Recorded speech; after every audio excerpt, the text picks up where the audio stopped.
Et ces inondations, elles vont se répéter, même s'amplifier avec le dérèglement climatique. Et c'est donc une question qui est devenue centrale pour les communes à risque.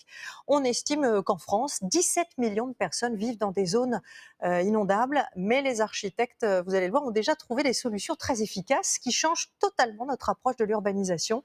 Mathieu Dupont.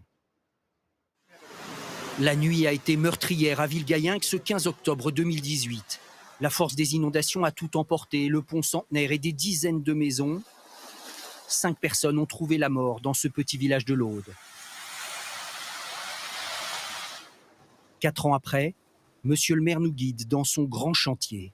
Une catastrophe telle que nous avons vécue, humainement, c'est très fort. Cette tension n'est pas tombée. Donc, il a fallu absolument se reprojeter très vite dans l'avenir. Il faut tout repenser. Et ça va être le nouveau visage du village.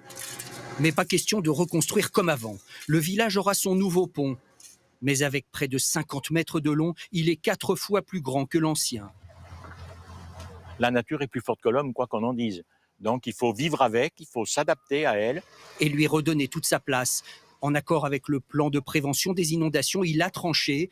Une vingtaine de maisons endommagées par la crue ont été détruites. Tout ça va partir, toutes ces maisons, ça va partir, on va se retrouver devant l'église, devant la grande rue.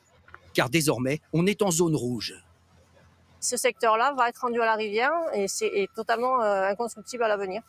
Et voilà bien le paradoxe, redonner de la place à la rivière alors qu'on est en pleine sécheresse. C'est un peu la difficulté de l'urbanisation en temps de crise, c'est qu'on a des phénomènes extrêmes en climat méditerranéen. Il y a un peu l'illustration aussi du changement climatique. Et sans eau, c'est devenu la nouvelle promenade du dimanche. C'est impressionnant, ouais. Et ça rassure. Ah, il fallait le faire. Si jamais, éventuellement, ça se reproduit, je pense qu'on n'aura pas les dégâts qu'on a eus en 2018. Ouais.